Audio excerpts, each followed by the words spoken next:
नमस्कार दोस्तों, न्यूज डंका हिंदी में आप सभी का स्वागत है। आजकल उत्तर प्रदेश में अपराधियों से निपटने के तरीके खूब चर्चा हो रही है। कई सालों से जुर्म की दुनिया में राज करने वाले बाहुबली अतीक अहमद अब जान की भीख मांग रहा है।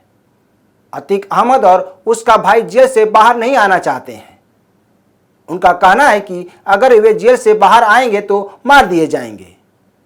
वहीं अहमद के गुर्गों द्वारा प्रयाग में उमेश पाल की हत्या पर विपक्षी नेता अखिलेश यादव ने कानून व्यवस्था पर सवाल खड़ा किया।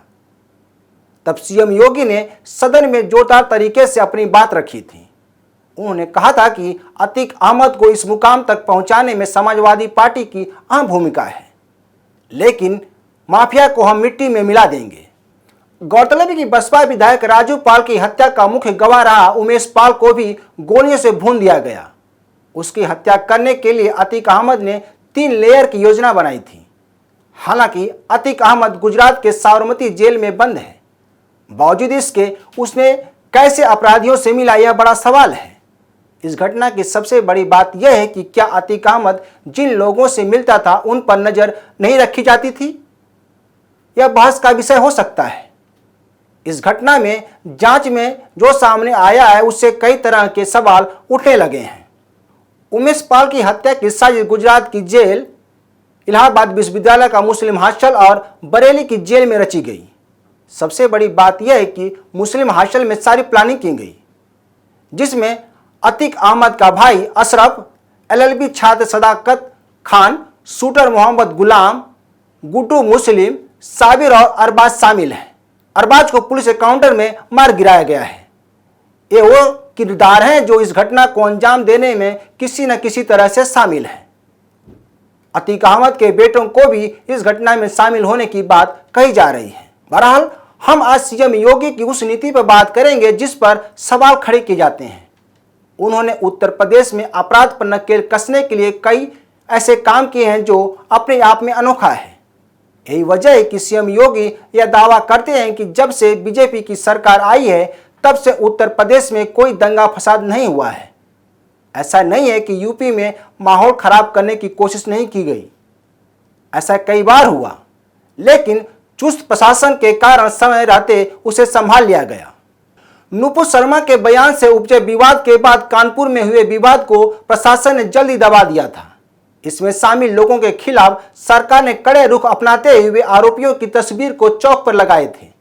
इसके बाद हर शुक्रवार को जुम्मे की नमाज पर प्रशासन द्वारा चेतावनी जारी की जाती थी, लेकिन इससे पहले सीएम योगी ने अपने पहले कार्यकाल में ठोको शब्द का इस्तेमाल किया था, जो अब मिट्टी में मिला देने तक आ पहुंचा है।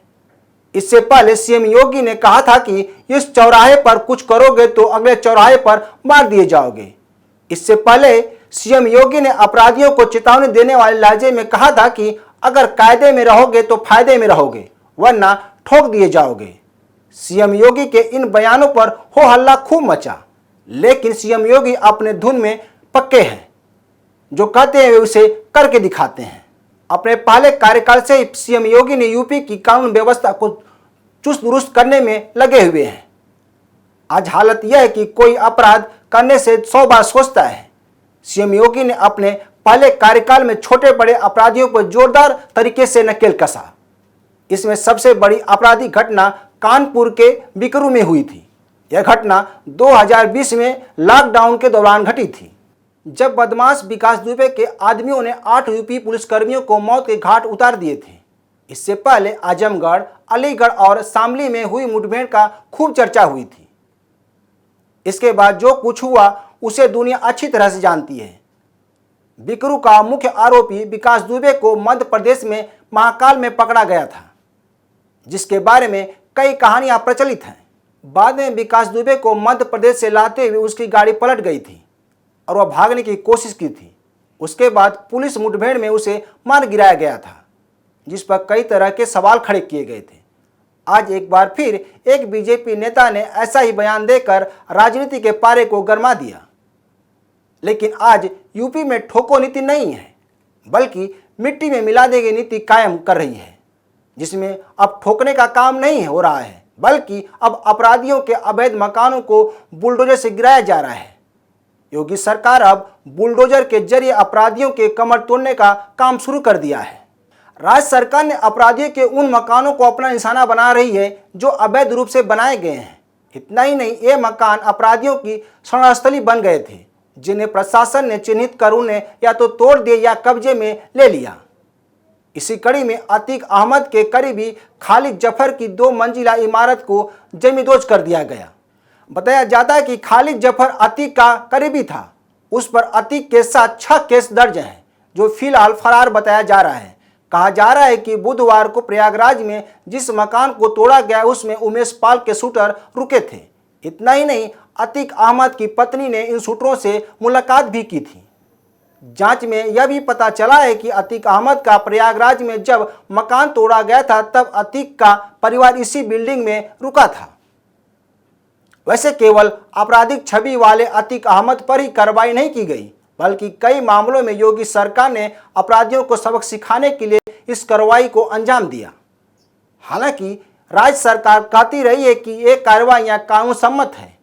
बीते साल सीएम योगी ने कहा था कि अगर इस चौराहे पर बहन बेटियों को छेड़ोगे तो अगले चौराहे पर मार दिए जाओगे। सीएम योगी के ये बयान कानून व्यवस्था पर उठ रहे सवालों का जवाब है। सबसे बड़ी बात यह है कि हर कार्रवाई के बाद सीएम योगी का बयान चर्चा में रहता है। हम इस पचड़े में नहीं पड़ रहे हैं कि क्या गलत है क्या सही है, लेकिन जनता को सीएम योगी का यह बयान खूब पसंद आ रहा है। लोग यही चाहते भी हैं कि जो जनता के सुख में खलल डाले उसे सीएम योगी ऐसे भी मिट्टी में मिलाते रहें। इस घटना के बाद यह देखा गया है कि अभी तक किसी भी पार्टी द्वारा समुदाय विशेष की बात नहीं उठाई गई है। नहीं तो हर बार घटनाओं को जाति और समुदाय से जोड़ दिया जाता था, जिसकी वजह से असल मुद्दा छुप जाता था, लेकिन इस बार ऐसा नहीं हुआ। तो देखना होगा कि अगली कार्रवाई के दौरान सीएम योगी क्या बोलते हैं। तो दोस्तों, आज के लिए बस इतना ही। इस वीडियो को शेयर, लाइक और कमेंट जरूर करें। ताज़ा खबरों के लिए न्यू डंका ऐप को डाउनलोड करें। हमारे यूट्यूब चैनल को सब्सक्राइब करें। धन्यवाद।